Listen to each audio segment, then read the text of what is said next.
hoodwinked. Many years ago, way back before the interstate was a glimmer in a steamroller's windshield, Mater didn't have a lick of rust on him. He was shiny and blue, without a dent in sight. Heck, he even had a hood. Mater was one of the top 4 or 5 best-looking trucks in town, if he did say so himself. And he did. All the time. When he wasn't towing broken-down cars and trucks, Mater loved hanging out with his cousins. They had a truckload of fun together. Sometimes Mater would have spitting contests with Cousin Judd. Or he'd go hubcap collecting with Cousin Buford.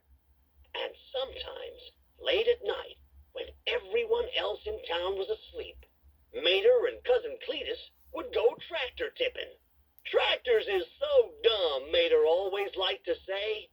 But their favorite thing was to go fishing on a lazy Sunday afternoon. They'd fill their coolers with cans of ice-cold motor oil and head to the lake, drop their hooks in, and wait for a bite. Truth be told, it was Mater who did all the fishing, while his cousins did most of the relaxing. You wouldn't believe the amazing things they'd find. Bent windshield wipers, flat tires, rusty bumpers, broken rear-view mirrors. As Grammy Mater always used to say, one car's trash was another car's treasure. And ain't that the truth? But the stories of the ones that got away were what Mater liked best. That fender was this big, Cousin Buford always said. Mater took his fishing very seriously. He had been practicing and practicing a new casting technique every chance he got. He couldn't wait to show it off to his cousins. One sunny afternoon, he was ready. I ain't bragging or nothing, Mater said, but watch this. The cousins watched as Mater swung his tow cable twice around his cab, flipped it over his left taillight, and aimed for the water. Thunk! He had hooked his own hood, tore it clean off, and tossed it into the lake. Splash! His cousins stared. Did you mean to do that? Cousin Buford finally asked. Shoot, no, Mater cried. I done lost my hood. It took a while, but they finally fished out the hood. Well, I'm plumb tuckered out, said Cousin Judd. They looked at their day's catch. 4 rusty windshield wipers, 3 bald tires, 2 bent steering wheels, and 1 blue hood slightly dented. It was time to call it a day. Well, looky here, said a voice. Dadgummit, thought Mater. He didn't have to look. He knew who it was. It was Bubba, the biggest, baddest bully in town. Bubba liked to pick on cars smaller than he was. His favorite thing was to challenge them to a race. He always won, of course. Fishing for junk again? Bubba said with a sneer. Then, fast as greased lightning, he picked up Mater's hood and tossed it to his friend. Keep away, Bubba shouted. Mater and his cousins raced around trying to get his hood back before it got even more dented. But Bubba and his pal were just too fast. Finally, they grew tired of the game. But instead of giving Mater's hood back, they tossed it into a tree. See you later, kids. It was fun playing with you, Bubba called as they left.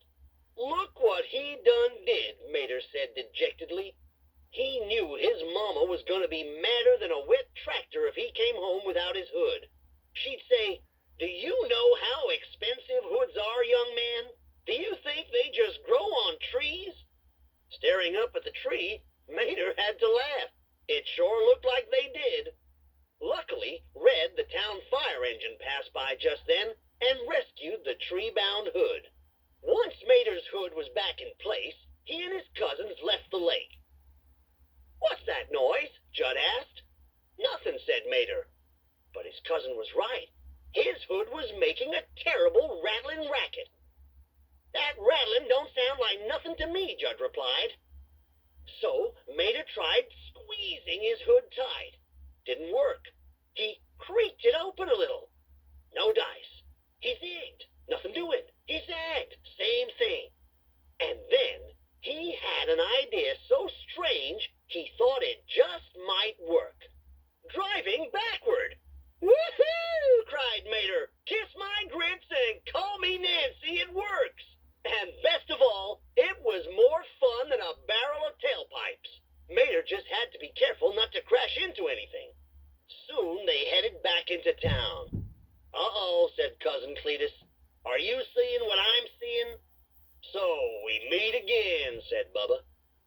got your hood back, huh?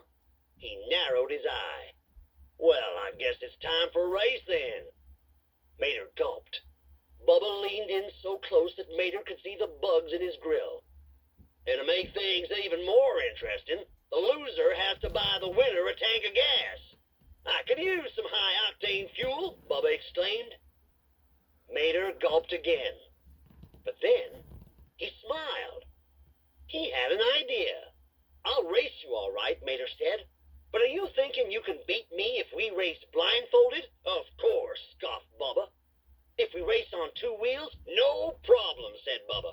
How about if we race backward? Mater asked. Whatever, said Bubba. I can beat you any day, any way. Mater's cousins smiled. The race course began on Main Street, wound twice around the Stanley statue, and went straight to the finish line. Cousin Judd agreed to be the starter. On your mark. Get set. Go, he shouted. And with that, Red rang his bell. They were off. Bubba shot into the lead, laughing away. But he soon realized that driving backward was a talent, one he didn't have.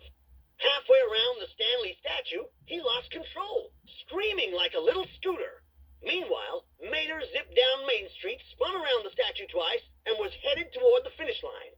That's when he saw Bubba spinning out of control. Moments later, everyone honked and cheered as Mater won the race. Mater was so happy he couldn't help showing off. He did a little victory dance, and his hood popped clean off. Dadgummit, Mater shouted. Shame on you, Mr. Tow Mater, called a voice. Put that hood right back on. You're in public. Sorry, Mama, Mater said. The